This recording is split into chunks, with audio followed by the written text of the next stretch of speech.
అంతర్వేది వినే ఉంటారు కదా. ఇది మామూలు చోటు కాదండి బాబు. ఇది ఒక 2-in-1 ఆఫర్. ఒక పక్క గోదావరి, ఇంకో పక్క బీచ్. అంటే పుణ్యం కావాలంటే గోదావరిలో మునగొచ్చు, పాపాలు పోయాయో లేదో చూసుకోవడానికి వెంటనే బీచ్ లో ఇసుకతో ఆడుకోవచ్చు. వింటూ ఉంటాం కదా గోదావరి అంటేనే పవిత్రమైన నది అని. ఇక్కడ గోదావరి సముద్రంలో కలుస్తుందండి.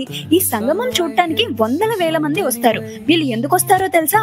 గోదావరి ఎంత పెద్దదో, సముద్రం ఎంత పెద్దదో చూసి ఆశ్చర్యపోవటానికి కాదు, వాళ్ళ పాపాల లిస్ట్ ఎంత పెద్దదో చూసుకోవటానికి. ఒకరైతే చెప్పారు, పాపాల లిస్ట్ చూపిస్తే గోదావరి ఇంకిపోతుందేమో అని భయం, అందుకే గోదావరి సముద్రంలో కలిసే చోటికి వచ్చా, అది ఇంకిపోయిన సముద్రం ఉంటుంది కదా అని. ఇక్కడ ఇంకో విషయం ఏంటంటే, ఈ గోదావరి సంగమాన్ని దర్శిస్తే ముక్తి వస్తుందట.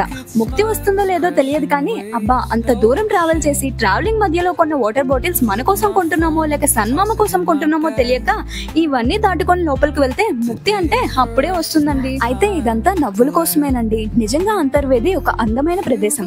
కానీ వెళ్ళేటప్పుడు కొన్ని విషయాలు గుర్తుపెట్టుకోండి.